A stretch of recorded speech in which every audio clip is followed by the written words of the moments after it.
La parole est à Monsieur Charles de Courson pour le groupe UDI. Monsieur le Président, Madame la Ministre, mes chers collègues, la sécurité sociale, ce sont des mots qui doivent encore faire honneur à la République. Et c'est aussi un budget de près de 450 milliards d'euros qui, dans cette période de difficulté pour les Français et de raréfaction de l'argent public, impose aux législateurs une attention scrupuleuse, une rigueur bienveillante, une exigence sans faille.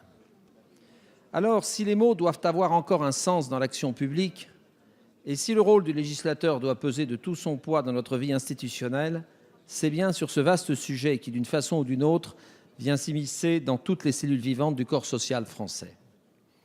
À cet égard, je crois que le minimum que l'on doive aux Français, c'est d'abord la précision. Vous vous auto-congratulez de la baisse du déficit de la sécurité sociale. Je vous suggère plutôt de vous féliciter modestement de sa légère baisse. Et la modestie est d'autant plus de rigueur qu'il y a loin de la coupe aux lèvres. Et que réduire le déficit, la chose n'étant pas votre signature spécifique, ne fait pas de vous pour autant ceux qui auront inversé la courbe de la dette.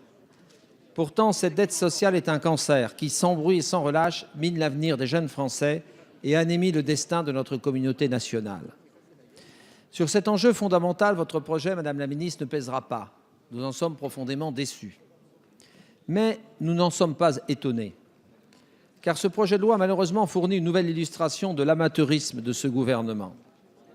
À ce niveau de la responsabilité publique, il n'y a rien qui prête à sourire parce que cet amateurisme se traduit par des choix qui contredisent l'esprit même de nos institutions. Permettez-moi de vous dire que vous jouez avec le feu, Madame la Ministre, alors que déjà partout les douleurs des brûlures sociales parcourent l'épiderme de notre pays. Comme des amateurs devant un jeu complexe, vous ne mesurez pas toutes les conséquences de vos actes. Nos collègues sénateurs ne s'y sont d'ailleurs pas trompés en rejetant ce texte, sans l'ombre d'une hésitation.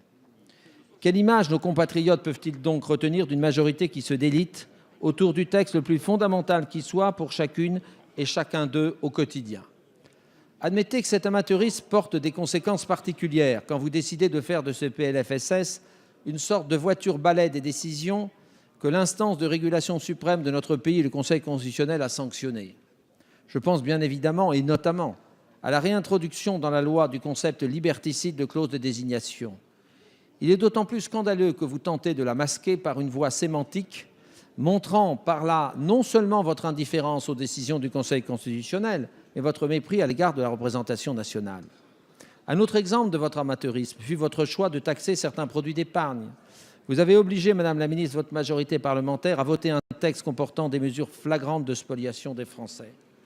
Nous avons eu droit à un nouveau cafouillage monumental. Ce couac ridicule, c'est l'illustration d'une façon indigne de gérer l'État. Et cette façon de faire nous inquiète de plus en plus. Votre rapporteur, pourtant, vous avez alerté sur le risque de cette taxation. Vous devriez écouter les rapporteurs, y compris de votre majorité. Mais le mal était fait. Et il a fallu corriger le tir. Vous auriez gagné du temps et évité le ridicule si vous nous aviez écoutés d'emblée. Sans chercher à vous accabler davantage, Madame la Ministre, j'ajoute que vous ne jouez pas seulement avec tout notre ordonnancement institutionnel, vous jouez aussi avec la santé des Français. Vous autorisez la vente au détail de médicaments ainsi que la distribution de médicaments biosimilaires quand nombre d'études viennent alerter sur de possibles risques sanitaires. Vous oubliez toute mesure en faveur de la dépendance, préférant au contraire détourner et siphonner les fonds de la CASA. Vous attaquez les familles en modifiant les conditions d'attribution de la PAJE, mais aussi, dans le cadre du projet de loi de finances, en imposant les majorations pour enfants et en réduisant le plafond du quotient familial. Parce que vous mélangez tout, parce que vous introduisez de la confusion là où il faudrait de la transparence et de la clarté, parce que vous ne montrez aucune cohérence là où nous avons besoin d'identifier un cap, et parce qu'au final, vous mettez les Français en danger, c'est pour toutes ces raisons que le groupe UDI, conscient de ses responsabilités, votera contre votre projet de loi de financement de la sécurité sociale pour 2014. Merci, Monsieur de Courson.